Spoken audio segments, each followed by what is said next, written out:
Sesungguhnya manusia hidup itu apa yang dilakukan, itulah yang akan memuliakan derajatnya. Kalau kamu hanya pamer kemuliaan dirimu dan keahlianmu, kepinteranmu berpikir, kepinteranmu ngomong, maka dua-duanya akan hilang. Kemuliaanmu hilang, keahlianmu juga akan hilang. Tidak ada orang jadi mulia setelah dia pamer. Yang ada orang jadi muak.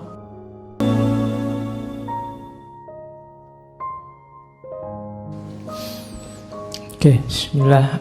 Assalamualaikum warahmatullahi wabarakatuh. Bismillah, mari kita lanjutkan ngaji kita.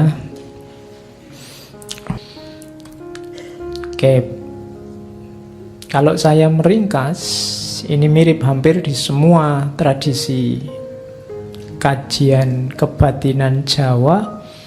Poros kajiannya ada di 3 gagasan utama.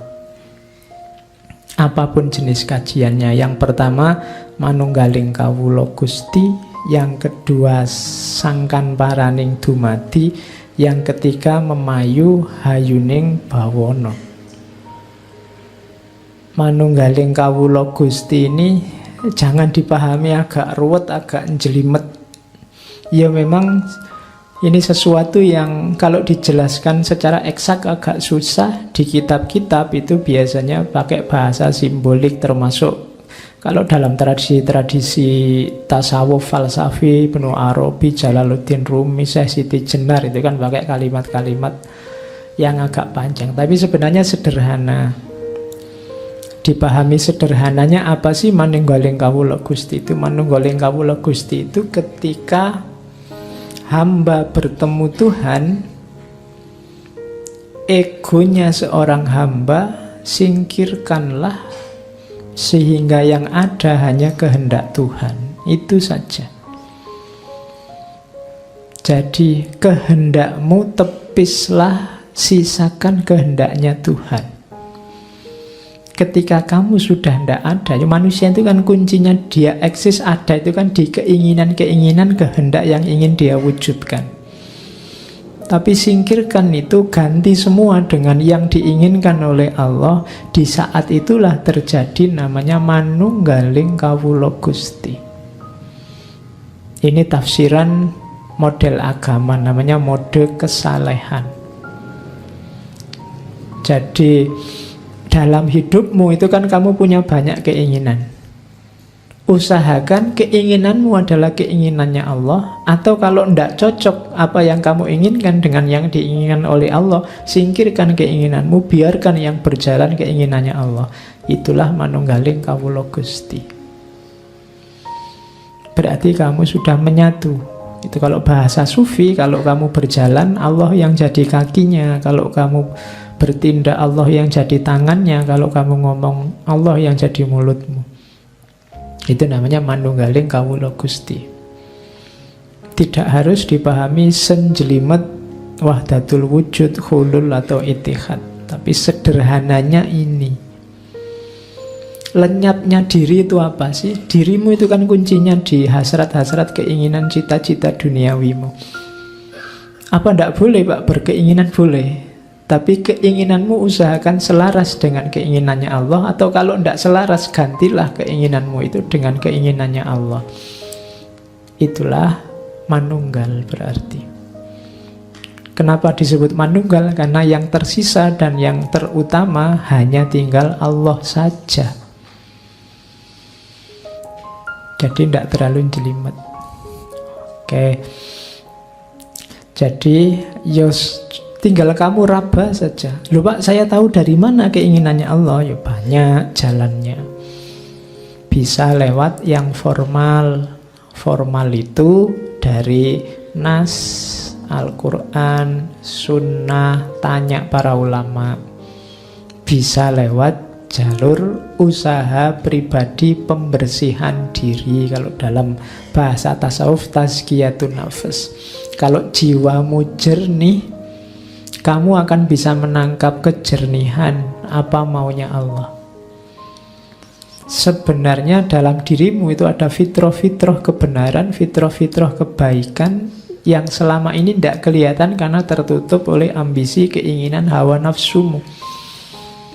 jernihkan itu dan kamu akan tahu mana yang baik, mana yang buruk. Sebenarnya kalau saya ngomong tahu itu kalian sudah tahu. Wong kalian sudah belajar sejak kecil.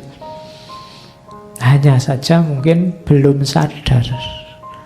Ada jarak antara tahu dan sadar. Banyak orang pinter tapi masih nakal, masih rusak hidupnya. Itu berarti pengetahuannya tidak mengefek ke kehidupannya, berarti belum sadar. Kalau kamu sadar, kamu akan tahu, oh ini selaras dengan keinginannya Allah atau tidak. Nah, itu jalur usaha pribadi, tapi pasti ada jalurnya. Itulah jenis manunggal antara kawula dengan Gusti. Wong kita ini cuma kawula, berarti apapun yang terjadi harus ikut Gustinya. Itu mode kesalehan namanya. Ada mode kepemimpinan. Jadi itu kan makna agamanya. Makna untuk hidup di kerajaan dalam satu negara apa? Ya abdi yang mempersembahkan kepatuhan, kesetiaan kepada pemimpinnya, dan pemimpin yang mempersembahkan kesejahteraan dan kemaslahatan kepada rakyatnya. Itu berarti manunggal. Jadi rakyatnya mau dipimpin dan patuh, pemimpinnya mau menyejahterakan dan berusaha memakmurkan rakyatnya. Jadi dari bawah ke atas, dari atas ke bawah, klop. Ini manunggal antara kawula dan Gusti. Pemimpinnya ingin menyejahterakan tapi rakyatnya tidak mau patuh, tidak mungkin manunggal. Atau rakyatnya siap untuk patuh tapi pemimpinnya kok rusak dan ingin merusak, ini juga tidak akan manunggal. Manunggal itu dari atas berkehendak baik, dari bawah berkehendak baik. Itu manunggal. Sebaik apapun pemimpin, kalau rakyatnya rusak ya tidak akan jalan. Sebaik apapun rakyat, kalau pemimpinnya rusak juga tidak jalan. Dua-duanya harus baik. Ya kita pemilu itu milih pemimpin yang baik. Tapi selain itu kamu harus jadi rakyat yang baik. Karena tidak ada pemilihan rakyat. Ya, kalau ada pemilihan rakyat, rakyat yang tidak baik disingkirkan dari negara, itu mungkin lebih gampang. Tapi kan tidak ada, berarti ya kamu semua harus berusaha jadi rakyat yang baik.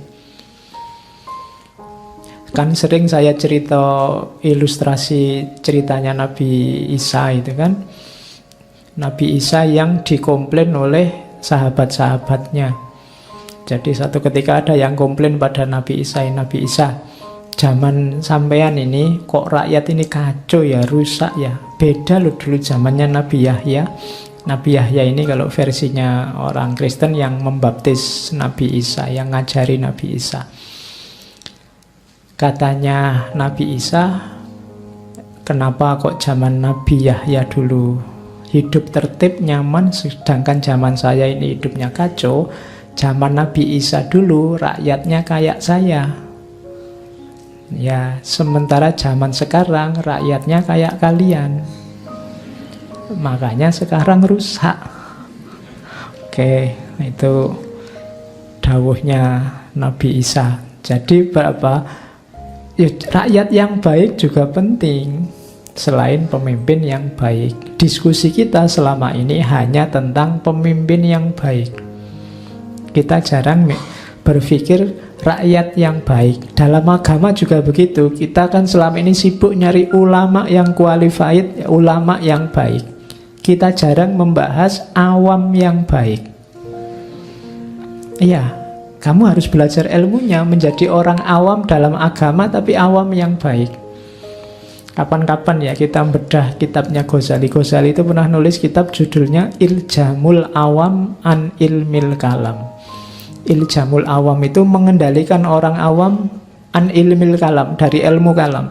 Ini orang awam ini tidak usah ikut-ikutan debat ilmu kalam, debat agama, ngerusak malahan. Makanya nama makanya namanya iljam. Iljam itu kendali, kayak kuda itu harus dikendalikan dia. Nggak ngerti, nggak usah ikut debat dalam agama, nanti malah ngerusak agama. Nah, maka kalian juga kalau sadar saya ini dalam agama awam kok Pak, ya belajar jadi awam yang baik. Ada caranya. Oke, ya kapan-kapan ya. Karena kita iya, pokoknya janji terus. Kan kapan-kapan itu janji yang enak. Jadi besok-besok lah gitu. Minggu depan ya, tapi kan kok belum Pak, minggu depan. Belum lagi, kan janji saya minggu depan. Oke, jadi itu gaya pertama dalam tradisi ajaran batin Jawa. Yang kedua biasanya tentang sangkan paraning dumadi. Sangkan itu asal-usul, paran itu tujuan. Jadi kita hidup ini dari mana dan mau kemana, itu sangkan paraning dumadi. Kalau rumus ringkasnya dalam istilah Islam itu, kita ini innalillahi wa inna ilaihi roji'un. Kita berasal dari Allah dan nanti akan kembali lagi ke Allah, itu pasti. Maka usahakan jalan hidupmu adalah jalan yang pasti nanti kembali ketemu Allah lagi. Kalau tidak berarti kamu sedang salah jalan. Jadi pastikan itu rumusnya. Itulah sangkan paraning dumadi. Dunia ini kalau bahasa Jawa alam madya, ini sifatnya hanya sekedar mampir. Kalau jalan tol itu cuma rest area, hanya sebentar. Kamu kan jangan menganggap dirimu akan tinggal selamanya di situ. Kalau kamu di rest area kok tidak pulang-pulang, diusir sama yang punya rest area. Perjalananmu yang sejati tidak di situ. Jadi kita ini dari alam purwa, sekarang di alam madya, nanti menuju alam wusono, hidup di masa depan. Itu namanya sangkan paraning dumadi. Sadari benar ini. Hidup hari ini itu kan kamu bisa seseneng itu kalau pas bahagia, segalo itu kalau pas susah.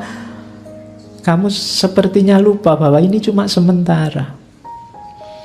Sama kayak waktu kita ngomong Sultan Akbar kemarin loh, seneng atau susah ini akan berlalu.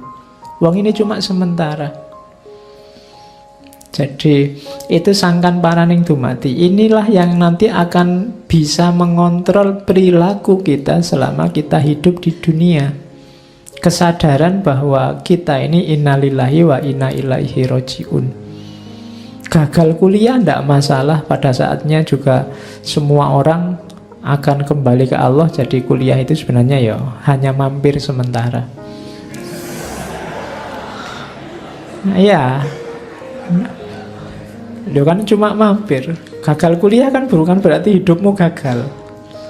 Gagal tidak dapat pasangan juga tidak apa-apa. Walah hidup ini sementara aja. Besok saya minta bidadari yang banyak di sana misalnya. Kan enak kamu. Jadi kalau galau, tidak usah terlalu galau. Seneng juga tidak usah terlalu seneng. Nyalon kok tidak jadi, ya tidak apa-apa. Wong hidup ini sementara. Kalau jadi, ya tidak apa-apa juga. Antara yang gagal dan yang sukses, dua-duanya ujian. Yang satu diuji dengan kesuksesan, yang satu diuji dengan kegagalan. Baik kamu gagal atau sukses, responmu harus tetap ada di jalur ilaihi roji'un. Jangan merespon kegagalan dan merespon kesuksesan dengan cara menyimpang dari jalan menuju Allah. Itu ajaran utama dari sangkan paraning dumadi. Yang ketiga, memayu hayuning bawono. Memayu hayuning bawono. Memayu itu mempercantik, hayuning bawono itu kecantikan dunia. Dunia ini sudah indah. Kadang-kadang kita malah merusaknya. Seharusnya tidak begitu. Seharusnya kita mempercantik keindahan dunia dengan apa? Dengan perilaku kita. Dengan kebaikan-kebaikan yang kita lakukan. Dengan kita menahan ambisi nafsu kita untuk menjajah dan merusak dunia. Itu namanya memayu hayuning bawono. Mengelola hawa nafsu dan menjalankan kebaikan. Kalau hidup kita sudah begitu, berarti kita menyumbangkan kecantikan dalam dunia yang sudah cantik ini. Tanpa ada dirimu, dunia ini sudah cantik. Tambahilah kecantikannya dengan perilakumu lahir dan batin. Itulah memayu hayuning bawono. Dan ini tugas setiap orang, bukan cuma tugasnya raja. Setiap orang dalam ranahnya masing-masing. Jadi memayu hayuning bawana. Yang mahasiswa jadilah mahasiswa yang baik, yang guru jadilah guru yang baik, yang pedagang jadilah pedagang yang baik. Maka kalian termasuk unsur yang mempercantik dunia, bukan unsur yang merusak keindahan dunia dengan perilakumu. Nah, 3 ajaran utama inilah nanti yang jadi porosnya hampir semua rumus-rumus ajaran kebatinan Islam Jawa. Jadi manunggaling kawula Gusti, sangkan paraning dumadi, dan memayu hayuning bawana. Oke. Nah, kenapa sih Sultan Agung kok merumuskan ajaran, kok ndak Islam saja tok, ndak Islam macam-macam, bukan Islam Jawa, bukan Islam Indonesia. Ndak, cara berpikirnya melihat Mataram itu dengan rumus gini loh, bahasanya gini, ini bahasa dari seratnya. Mataram itu adalah kerajaan Islam yang mengemban amanat Allah tapi di tanah Jawa. Oleh karena itu, penerapan ajaran Islam perlu disesuaikan dengan situasi dan budaya masyarakat Jawa. Berbagai kebiasaan, tradisi, dan adat istiadat Jawa dapat terus dilestarikan tanpa harus menyimpang dari syariat Islam. Kalau sama-sama baik, adat, budaya, tradisi itu kan dulu oleh nenek moyang kita dibentuk dengan visi dan misi kebaikan hidup. Islam juga datang sebagai pedoman kita untuk mengelola hidup agar tetap baik. Sama-sama benar dan baik, insya Allah tidak tabrakan, bisa jalan bareng. Maka karena amanat kekhalifahannya Allah ini ada di tanah Jawa, katanya Sultan Agung, ya dikembangkanlah Islam sesuai dengan adat dan budaya Jawa. Dari situlah nanti lahir Mataram Islam. Dulu sebelumnya kan ada Mataram kuno yang tidak Islam. Sekarang dikembangkan Mataram Islam. Banyak kebijaksanaannya, silahkan baca sejarah, beberapa saya catat itu. Mempertemukan Islam dan Jawa. Termasuk tadi ya, menggunakan gelar sultan. Nah, ini juga inspirasi dari dinasti-dinasti Islam. Kemudian membentuk institusi kepenguluan. Jadi institusi kepenguluan itu kalau sekarang Departemen Agama, ngurusi kehidupan beragamanya umat Islam. Terus sebelumnya ada peradilan perdata. Ini baunya agak Hindu, tapi terus digeser jadi peradilan Serambi. Kalau peradilan perdata itu dulunya di istana oleh Sultan Agung, sekarang tidak di istana tapi di serambinya masjid. Makanya namanya peradilan Serambi. Yang memutuskan hukum ya antara lain para ulama. Jadi proses pengadilannya di serambi masjid. Di antara upayanya lagi mempertemukan Islam dan Jawa itu nulis babat. Jadi membentuk tim para pujangga istana nulis babat tanah Jawa. Itu sangat kelihatan upayanya mempertemukan Islam dan Jawa. Nanti di situ ada silsilah mulai Nabi Adam sampai raja-raja Jawa. Dan itu nanti mungkin kalian heran, itu masuk tokoh-tokoh wayang juga masuk di situ.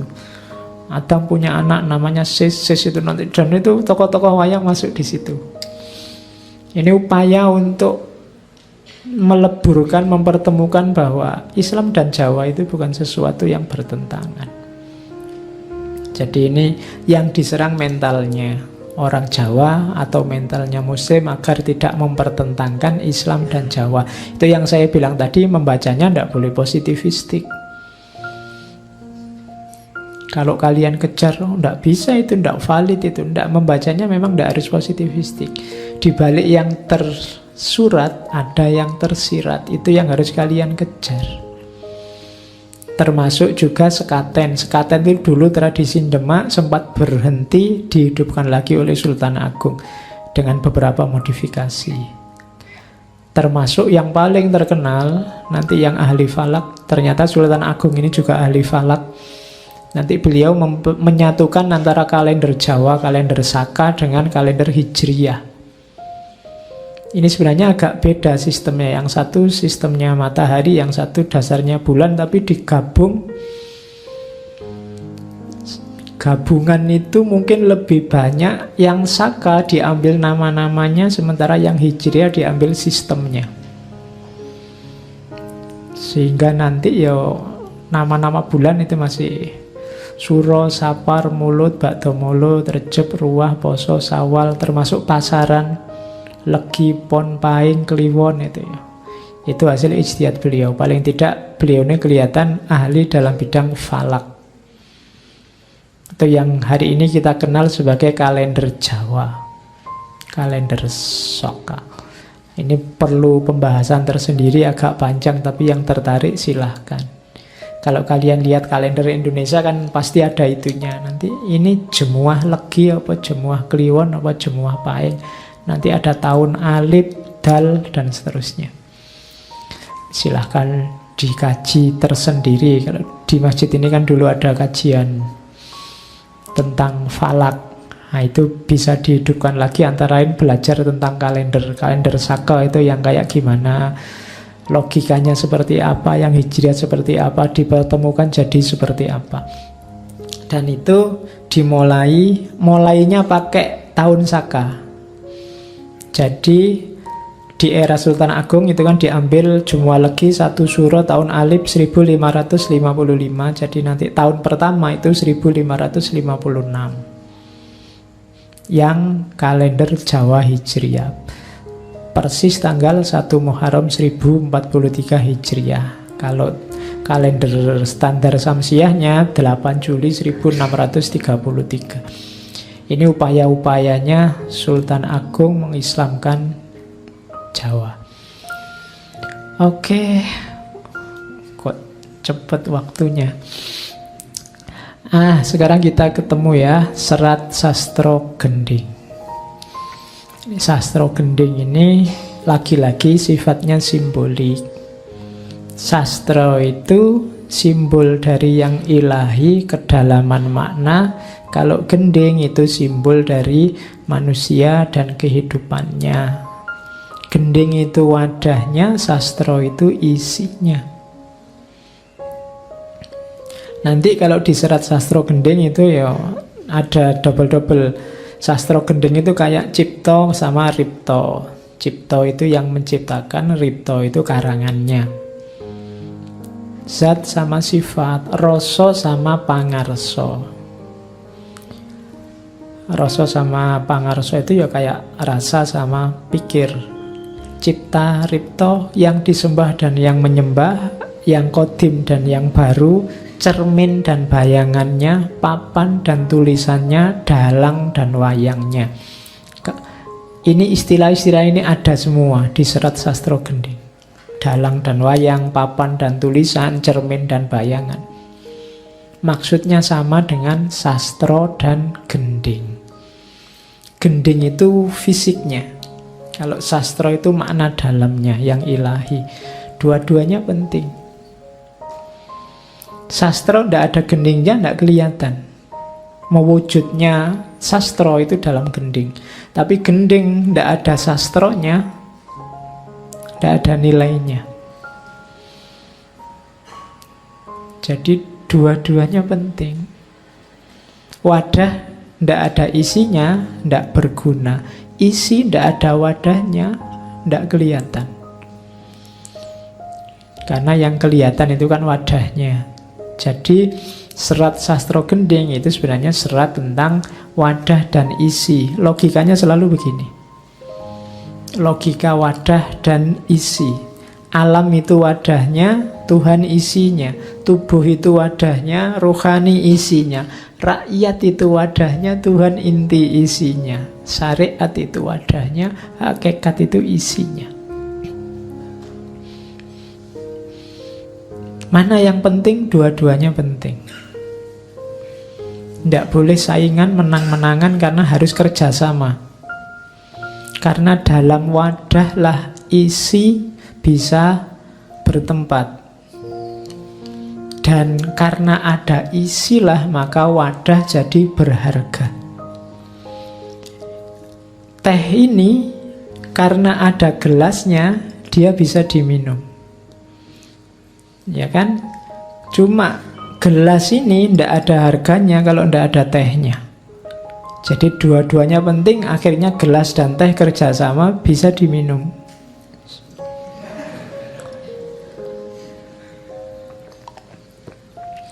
Jadi logika lahir dan batin, syariat dan hakikat itu semacam ini. Kalau di Sultan Agung terus pakai simbol sastro dan gending. Makanya di Jawa itu kalau ada lagu, kalau ada syair kok maknanya dalam, itu biasanya orang pakai istilah wah sastranya dalam sekali. Sastranya dalam itu bukan kok kalimatnya indah apa wah ini dibaca deklamasinya enak, ndak itu. Sastranya dalam itu berarti apa? Ada makna dalam yang luar biasa yang ndak sekedar dari kalimat itu keluarnya. Ketika orang baca kalimat itu, ada kedalaman makna yang bisa diraih. Itu biasanya disebut sastranya dalam. Jadi, sastro gending itu sama dengan sastronya batin, gendingnya lahir. Hidup ini perlu kombinasi dua hal itu. Ya sastro, ya gending. Gending harus indah, karena dia mewakili makna batin yang indah. Oke. Nah, gimana cara mengelola sastro dan gending, menguasai sastro sekaligus gending? Yang pertama, kuasai alat dan kuasai adab. Itu di kalimat-kalimat pertama, katanya Sultan Agung, yakti tan ingken darah, ten tan wiknyo tembang kawi, dan seterusnya. Biar cepat ya, kalian baca sendiri bahasa Jawanya. Maksudnya apa? Tidak akan diakui famili, tidak akan diakui keluarga bila tidak menguasai tembang kawi. Karena padanya termuat rahasia sastra dan keterampilan ilmu tulis. Yang diutamakan dalam bahasa kawi, tata krama, seni berbicara yang berlaku bagi para bangsawan dan juga adab keutamaan orang berilmu. Jadi, tidak akan saya akui keluarga yang tidak mampu berbahasa kawi. Karena sumber-sumber keutamaan itu ada dalam bahasa kawi. Kalau tidak bisa bahasa kawi, berarti dia tidak bisa mengakses khazanah-khazanah penting, sastra-sastra yang berguna. Maka katanya Sultan Agung, keluargaku semua harus ngerti bahasa kawi. Trah Mataram harus ngerti. Yo, kalau dulu bahasa kawi, maksudnya apa? Ngerti alatnya untuk menggali itu. Kalau bahasa kawi tidak bisa, mungkin kalau kalian muslim sekarang harus ngerti bahasa Arab, harus ngerti bahasa Inggris, antara lain bisa begitu maknanya. Jadi ngerti alat. Setelah alat baru adab. Adab itu tata keramanya. Jadi ilmu itu pertama-tama tidak tentang isinya, tapi tentang alat dan tata krama cari ilmunya. Itu harus didahulukan. Kalau alatnya sudah dikuasai, adabnya sudah jalan, ilmunya akan datang. Jadi menuju sastro gending harus menguasai alat, menguasai adab. Itu dari pupuh pertama. Ya ini saya tidak ngangkat semua, saya ambil, saya potong-potong sesuai keinginan. Nanti kalian ketika membaca serat itu akan meresepsi sesuai versimu masing-masing. Terus tujuannya apa? Olah rasa. Olah rasa itu lawannya olahraga. Ya, olahraga fisik, olah rasa batin. Hidupmu biar seimbang, ya olah rasa, ya olahraga. Kalau olahraga kamu pasti bisa, karena mungkin sejak kecil kan aktivitas fisikmu sudah jalan. Kalau olah rasa itu ya harus dibiasakan, dilatihkan, punya pembimbing, punya guru. Katanya Sultan Agung, ketika rahasia tanda-tanda puncak pencapaian semedi, meraih keutamaan kesatuan, melebur sukma, menghilangkan diri, memasuki hakikat kesejatian, maka segenap terah Mataram hendaknya sempurna mengolah rasa. Rahasia dalam sastra, karena setiap satria sejati adalah ahli sastra. Jangan ngaku kesatria kalau kamu tidak ngerti sastra, tidak ngerti ilmu-ilmu dalam, nggak ngerti wilayah batin. Jadi kesatria yang sejati itu menguasai ranah sastra. Kalau olahraga gampang lah. Kalian bisa latihan badminton, sepak bola, meskipun kalah terus, yang penting olahraga. Ya. Jadi kalau ada orang ngeritik, ala Indonesia olahraga kalah terus, tidak apa-apa. Olahraga kalah, kita olah rasanya menang. Loh, menangnya di mana? Kita tahulah, menggembirakan orang lain itu kan pahalanya besar. Biarlah mereka menang, itu kan materi aja urusannya. Kita ini lebih bahagia dengan membahagiakan orang lain. Oke, jadi kita menang di olah rasa. Nah, gitu alasannya wong kalah itu. Jadi kalau di Jawa harus kenal olah rasa. Kalian carilah rumus-rumus untuk hidupmu sendiri, bagaimana caranya menjelajahi wilayah batinmu masing-masing. Setiap orang punya karakter, punya cirinya sendiri. Nanti pada saatnya mungkin kalian harus nyari pembimbingmu sendiri. Atau kalau tidak ya pelan-pelan titilah jalan ke dalam dirimu untuk mengolah rasa, mengenali dirimu yang sejati.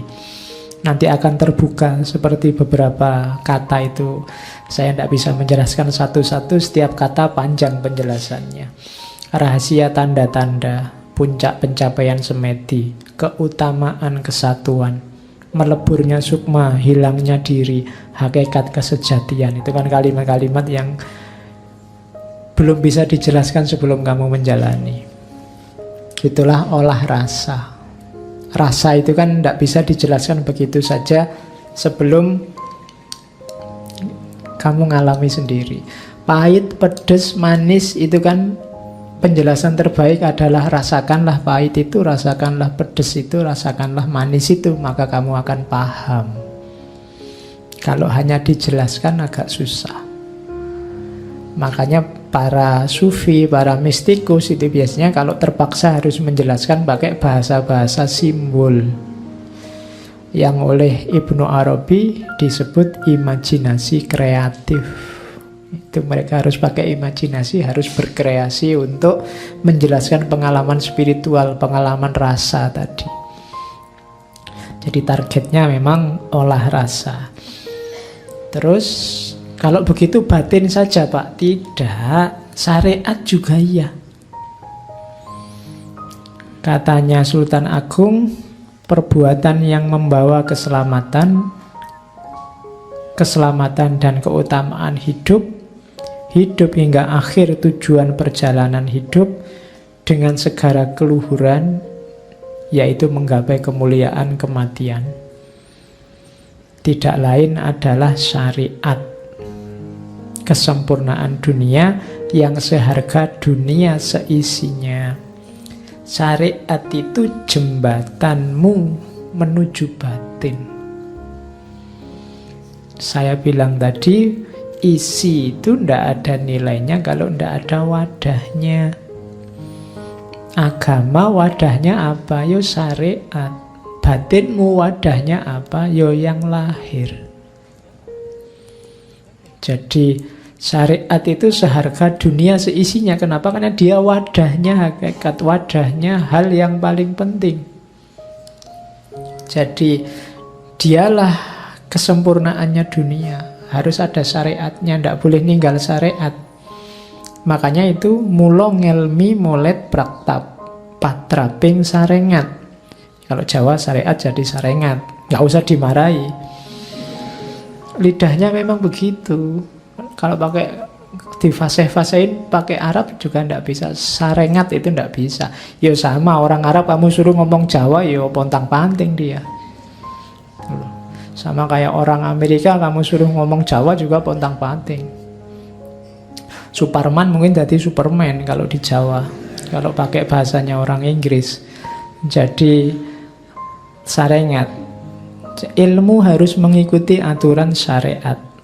Karena syariat yang membawa keselamatan hidup, sehingga umat manusia menjadi terbimbing menuju keutamaan, khususnya keutamaan dalam beribadah.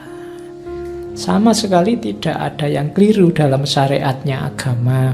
Kesalahannya bukan di syariatnya, kitanya yang menjalankan syariatnya tidak tuntas, sehingga tidak ketemu isinya. Karena segala keutamaan tadi adanya di dalam syariat. Kita hanya ketemu wadahnya seringkali. Itu yang membuat ada orang yang syariatnya bagus kelihatan dari luar, tapi isinya bobrok. Sholatnya luar biasa, ya Senin Kemis, ya tahajud, tapi setiap kali ngomong bikin orang mangkel, bikin orang marah. Itu wadahnya bagus, isinya belum dapat. Syariatnya bagus, hakikatnya belum. Dua-duanya harus nyambung. Itu ranah syariat. Dari mana kita ketemu syariat? Katanya Sultan Agung, ya nyari petunjuk ulama, nyari yang lebih pinter. Katanya Sultan Agung, dan jangan suka bertengkar pendapat, itu larangan dalam mencari ilmu. Jangan kesusu debat, jangan kesusu gegeran kalau merasa kita ilmunya rendah. Bila belum mencapai mumpuni, lebih baik menahan diri. Dan belajarlah dengan tekun kepada para ulama, para ahli kesempurnaan jiwa. Kalau di sini ulama itu di antara karakternya adalah orang yang jiwanya sempurna, budinya utuh, sujaning budi. Jadi dilihat dari budinya, karakternya. Tidak sekedar bisa ceramah enak atau bisa ngomong berjam-jam atau bisa jawab ditanya apa saja, tapi cirinya adalah budinya yang bagus. Bahkan katanya Sultan Agung, meskipun telah mengerti, tidak ada celahnya meminta fatwa para ulama, malah akan lebih utama. Bila telah rujuk pendapat orang lain, 3 atau 4 orang alim. Jadi meskipun kamu merasa saya sudah ngerti Pak, itu bidang saya, ndak ada salahnya kamu tanya ke ulama yang lain, ke ustadz yang lain. Semakin luas wawasanmu semakin bagus. Seperti yang sering saya bilang, semakin tambah ilmumu, semakin besar wadahmu. Itu gunanya petunjuk para ulama. Jadi syariat jalannya dari mana? Tanya ulama yang budinya baik, bahkan sebanyak mungkin yang bisa kamu jangkau. Selanjutnya apa? Jangan pertengkarkan syariat melawan hakikat. Hasrat memainkan gending seperti sebuah pertarungan. Para ahli gending bertengkar dengan ahli sastra, saling mengunggulkan diri. Itu bertanda mereka masih bodoh, merasa takut ternistakan. Yang ahli batin mencela yang syariat, yang lahir mencela yang batin. Yang lahir mencela yang batin dianggap sesat, yang batin mencela yang lahir dianggap dangkal. Maka dua-duanya sedang rusak, sedang salah. Kenapa? Itu menunjukkan mereka masih belum pintar, mereka masih bodoh, masih takut ternistakan. Sesungguhnya manusia hidup itu apa yang dilakukan, itulah yang akan memuliakan derajatnya. Bertarung tadi, berdebat tadi, selalu berlagak sombong, pamer kemuliaan dan keahlian, pada akhirnya jatuhnya hanya kehilangan dua-duanya. Kalau kamu hanya pamer kemuliaan dirimu dan keahlianmu, kepinteranmu berpikir, kepinteranmu ngomong, maka dua-duanya akan hilang. Kemuliaanmu hilang, keahlianmu juga akan hilang. Itu nasihatnya Sultan Agung. Tidak masalah kamu ahli syariat atau mungkin yang lain ahli hakikat, tapi jangan saling debat, saling bertarung, saling mencari keunggulan diri dan kelemahan yang lain. Kalau masih melakukan itu, dua-duanya masih bodoh. Dua-duanya masih pamer kemuliaan dan keahliannya. Pada akhirnya apa? Kemuliaannya hilang, keahliannya juga akan hilang. Nah, itu wanti-wantinya Sultan Agung. Hati-hati, saya tidak tahu kalian ada di ranah syariat apa hakikat, tapi penyakit yang merusak sama sombong, merasa lebih benar dari yang lain dan menyalahkan yang lain, memamerkan keahliannya. Pada akhirnya kalau kalian melakukan itu, kemuliaanmu hilang, keahlianmu juga hilang. Tidak ada orang jadi mulia setelah dia pamer. Yang ada orang jadi muak. Karena pamer itu ya menonjolkan kepinterannya sendiri. Seolah-olah tidak ada orang benar, tidak ada orang pinter selain dirinya. Maka hati-hati jangan masuk ke sana. Kalau kamu memaksa juga masuk ke sana, maka gendingmu akan rusak. Gending rusak itu kenapa? Karena sastranya hilang. Maka gending apabila rusak, rusak pula peribadatanmu pada Tuhan. Batal kekhidmatan sholatmu, sembayangmu, tanpa guna melakukan gending. Padahal tembang gending itu melalui irama yang agung memuji asma zat, irama dari kedalaman rahasia mengendap dalam sukma. Jadi kalau gendingmu rusak, kehilangan sastranya, kehilangan isinya, kehilangan hakikatnya, kamu hanya dapat capeknya. Kalau kamu puasa hanya dapat laparnya. Kamu tahajud hanya dapat ngantuknya. Kenapa? Isinya hilang. Tidak ada hakikatnya. Atau karena kamu sombong tadi, maka dia gending jadi rusak. Lagu itu kalau rusak kan ya tidak enak didengar. Tidak ada gunanya. Lagu kok fales. Itu lagu ingin pengantar tidur, malah kamu tidak jadi tidur. Wong lagunya fales. Gending kan begitu. Harusnya menenteramkan jiwa, malah tidak jadi, malah menggelisahkan jiwa. Kenapa gendingnya rusak? Kenapa kok gending rusak? Kehilangan isi. Hanya bungkus atau karena gegeran tadi antara wadah sama isinya. Itulah cirinya gending yang rusak. Oke. Itulah misi dari serat Sastro Gending. Terakhir nanti di Sastro Gending ada filosofinya Honocoroko. Saya bawa sedikit ke sini. Ini juga sebenarnya salah satu dari narasi-narasi kebatinan Jawa. Honocoroko doto sawala padha jayanya maga botonga. Ini saya tidak tahu yang pernah sekolah, ini kan huruf yang paling bikin stres. Karena kalian harus hafalan terus macam-macam itu. Tapi di balik setiap huruf sebenarnya itu ada makna-makna kebatinan yang luar biasa. Kapan-kapan ya, kapan-kapan lagi. Oke. Honocoroko itu ada utusan.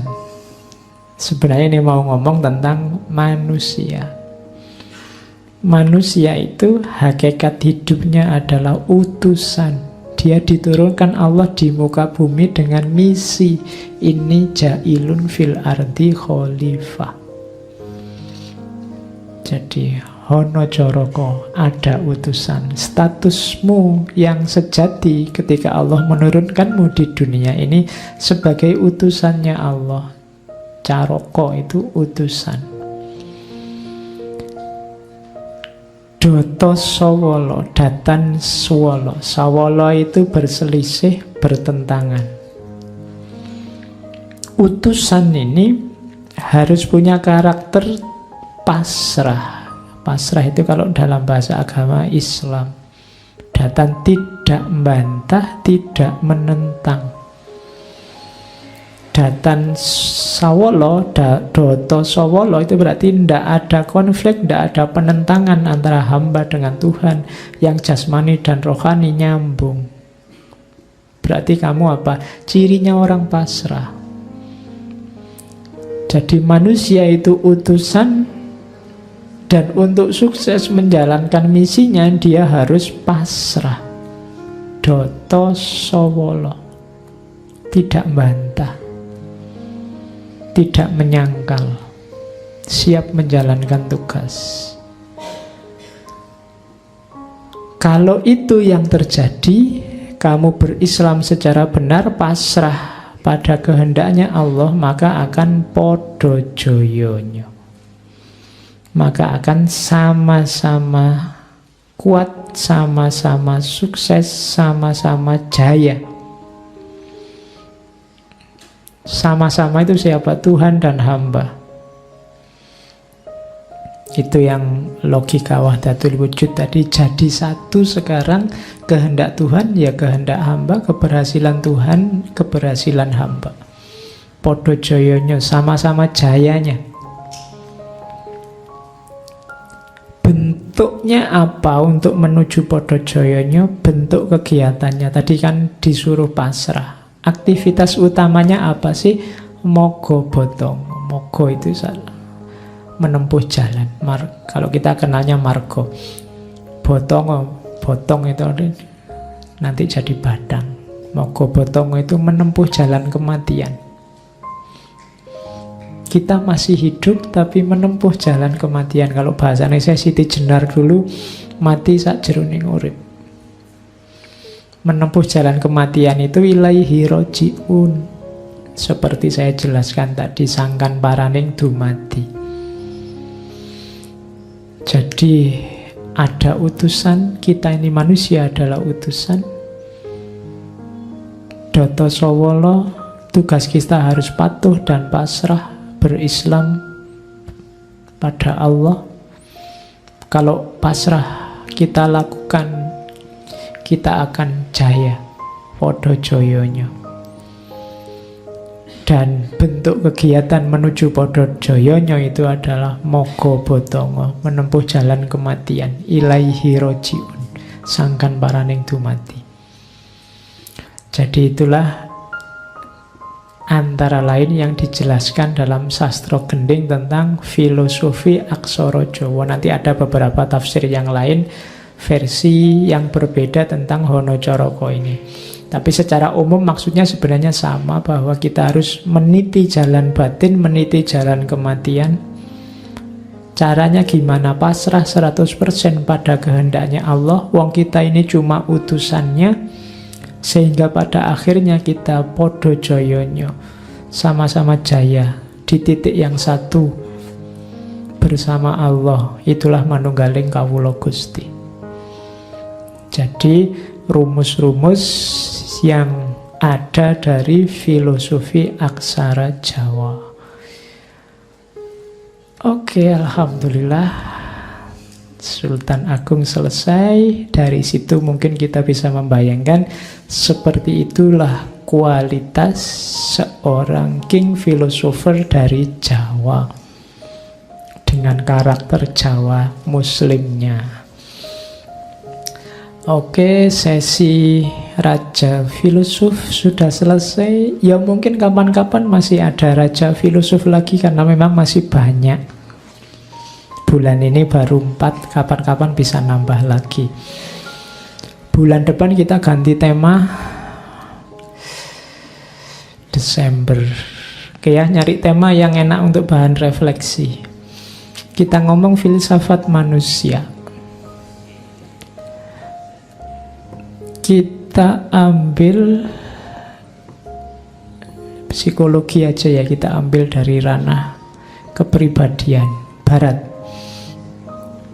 Karena ini sudah banyak timur, bulan ini kita ke barat sekarang. Kita ngomong tentang tipe-tipe kepribadian.